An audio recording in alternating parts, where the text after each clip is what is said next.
أعوذ بالله من الشيطان الرجيم. بسم الله الرحمن الرحيم. فيه آيات بينات ومقام إبراهيم ومن دخله كان آمنا. مخکې آیت مبارکه کې فرمایل چې اولنې کور چې کم دا خلقو د عبادت لپاره جوړ کړل شي دی هغه بیت الله شریف دی چې هغه برکت واله دی او د خلقو د هدایت د پاره الله تعالی جوړ کړی دی. نو د هغه برکت او د هدایت تفصیل دی آیت مبارکه کی ذکر کړي چې هغه برکات او هدایت ذریعہ چې دا هغه څه دي. نو فرمایي چې فی آیات بینات، بدی کې د هدایت او د برکت واضح نښې دي لکه حجر اسود، حتیم او د زمزم اوبه چې دغه اوبه د مړخ کار هم ورکي او د تندې کار هم ورکي او الته کې جذبات شهوانی ختمیدل او د بیت الله شریف تعظیم او هیبت پزړه کې راتلل، دغه په خوا کې د دعاګانو قبلېدل او هلته کې د وحشي زناور او وحشي مارغان نه کېدل. او فرمایي چې واقعه د فیل د ابرها چې کوم حمله کړې وه او الله تعالی هلاک کړو، دغه شانتي د سیلاب نه راتلل. یعنی دا بیت الله شریف چې دا د غرونو په منځ کې دی او ظاهري طور باندې دا د سیلابونو رو دی، لکه سړی یو عمارت جوړ کی، یو کور په خوړ کې جوړ کی، نو ظاهر دی چې پای باندې به سیلابونه راځي. نو دغه شانتي دام د اوبو رو ته ډیر مخامخ دی، لیکن په دې باندې سیلابونه هغه راغلي نه دي. نو دا د هدایت نښې دي. فرمایي چې په دې کې څوک کفر او الحاد وکړي نو د هغوی باندې الله تعالی عذاب راتلل. او دغه شانتي کم خلک چې یعنی بعض خبرې داسې دا د لیدو سره تعلق ساتي، کم خلک چې لاړ شي نو بیا هغه خلکو ته په خپله محسوس کیږي، یعنی دا د هر کس دپاره جدا جدا نښي، د هر کس سره جدا جدا معاملې، د چا سره یو شانتي واقعیات کیږي، د چا سره بل شان واقعیات کیږي، او د هغه الله تعالی خصوصي رهنمایي کوي، تربیت کوي. نو فرمایي چې دا نښې دي د هدایت او د برکت. فيه آیات بینات، په دې کې واضح نښې دي. مقام ابراهیم، او د ابراهیم علیه السلام د ودرېدو هغه ځای دی پکې، چې دا یو ګټه وه چې ابراهیم علیه السلام کله د تعمیر کولو، نو دا یو داسې ګټه وه د جنت نه راغلي چې هغه به د قواضي کار ورکوو چې څومره دیوال تنګېدو نو هغه ګټه به ورسره ابراهیم علیه السلام په هغې ولاړو، نو هغه ګټه به د دیوال مطابق په بره تله او یو سر له او بل سر له چې کوم ځای کې به ابراهیم علیه السلام کار کوو نو هغه طرف ته به تله راتله او پای کې بیا د ابراهیم علیه السلام د قدمونو چاپ ووتو، یعنی په ګټه کې خو عام طور باندې چاپ نه وځي، لیکن هغه ګټه د ابراهیم علیه السلام د پاره داسې شوه لکه یو سړی چې په خټه کې ودرېږي او پای کې د خپو چاپ وځي، نو فرمایي چې د ګیټو پورې د خپو د دې ګیټو پورې پای کې د خپو چاپ وتی دی. نو دا د الله تعالی د قدرت نښې دي. ومن دخله کان آمنا، څوک چې دې ته داخل شو دې په امن کې شو. نو فرمایي چې که یو سړی هغه قتل کړی او حرم شریف ته راغی، نو دغلته کې به د ده نه قصاص نه اخیستلی کېږي. چې کله دی د حرم نه ووتو نو بیا به ترې قصاص اخیستلی کېږي. په حرم کې به هر چا ته امن حاصل وي. او یو مسله دلته کې دا ذکر شوې ده، که چېرې یو سړی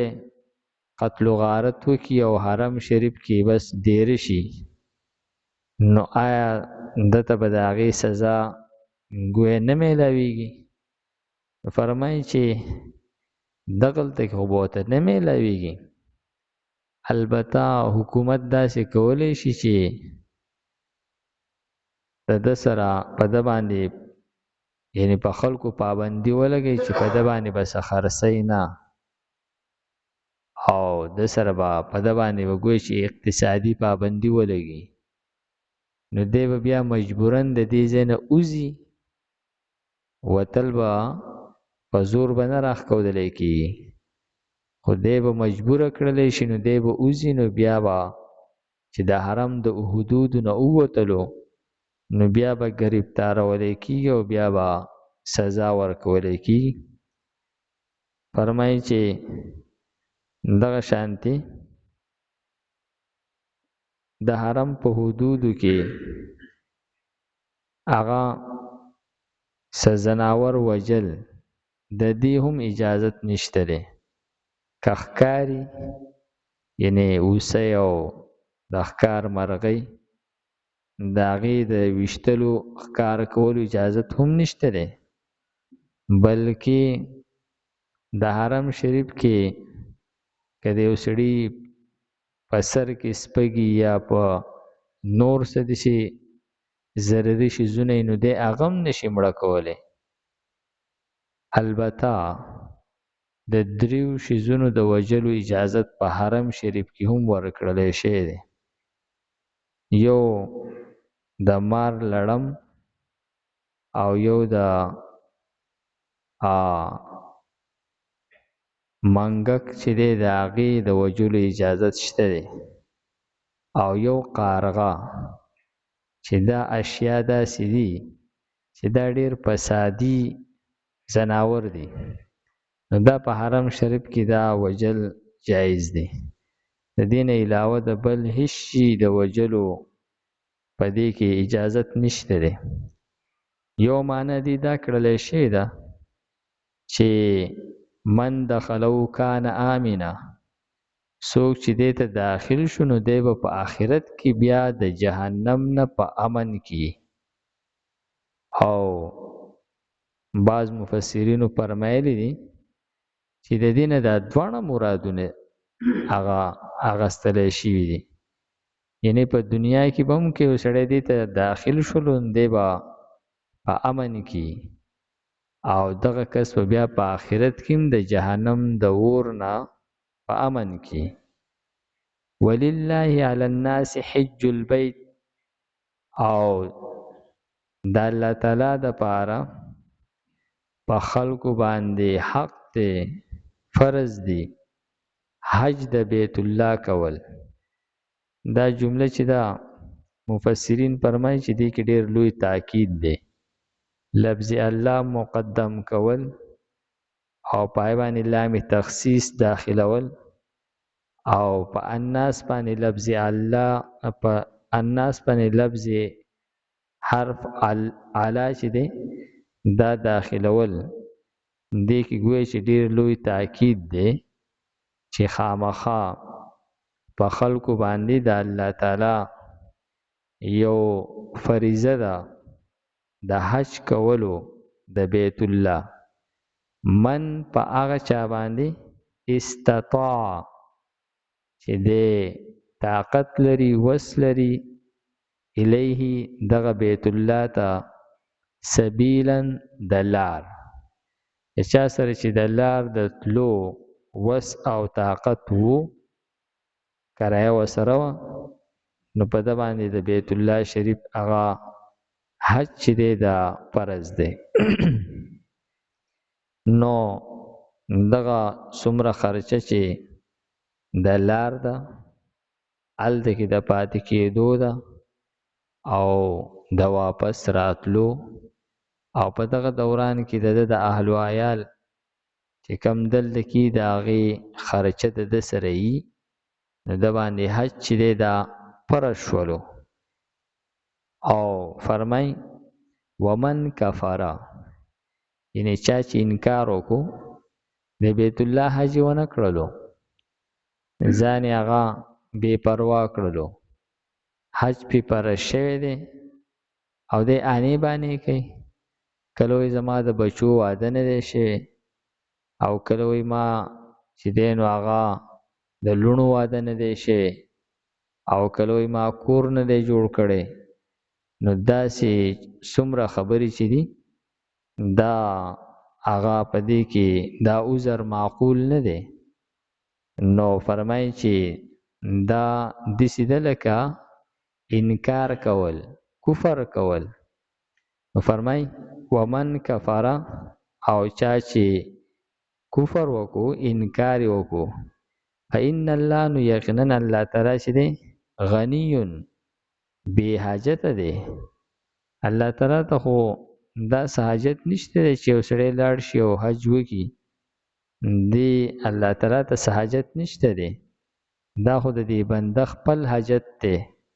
نو فرمایي چې الله تعالی بې حاجته دی عن العالمین د مخلوقاتونه فيه پدې کې آیات نخدي بینات واضح مقام ابراهیم او زه د ودریدلو د ابراهیم علیه السلام دی ومن او هر هغه څوک دخله چې داخل شو دیتا کان یبا آمنا پامن سره ولله او خاص د الله د پاره علی الناس په خلق باندې حج البیت حج د بیت الله دی من پاغه چا باندې استطاع چې د طاقت لري الیه دیتا سبیلا دلار ومن او هغه څوک کفر چې کفر وکړو فإن الله نو یقینا الله تعالی چې دی غنی بی حاجت دی عن العالمین د مخلوقاتنا الحمد لله رب العالمین والعاقبۃ للمتقین والصلاة والسلام علی خیر خلقه محمد و آله و اصحابه اجمعین پروردگار زموږ دا ناسته په خپل دربار کې قبول کړي پروردگار موږ ته د قرآن پاک سمجھ بوجھ را نصیب کړي د مرګ نه مخکې د عمل کولو توفیق راکړي وصلی الله تعالی علی خیر خلقه محمد و آله و اصحابه اجمعین برحمتک یا ارحم الراحمین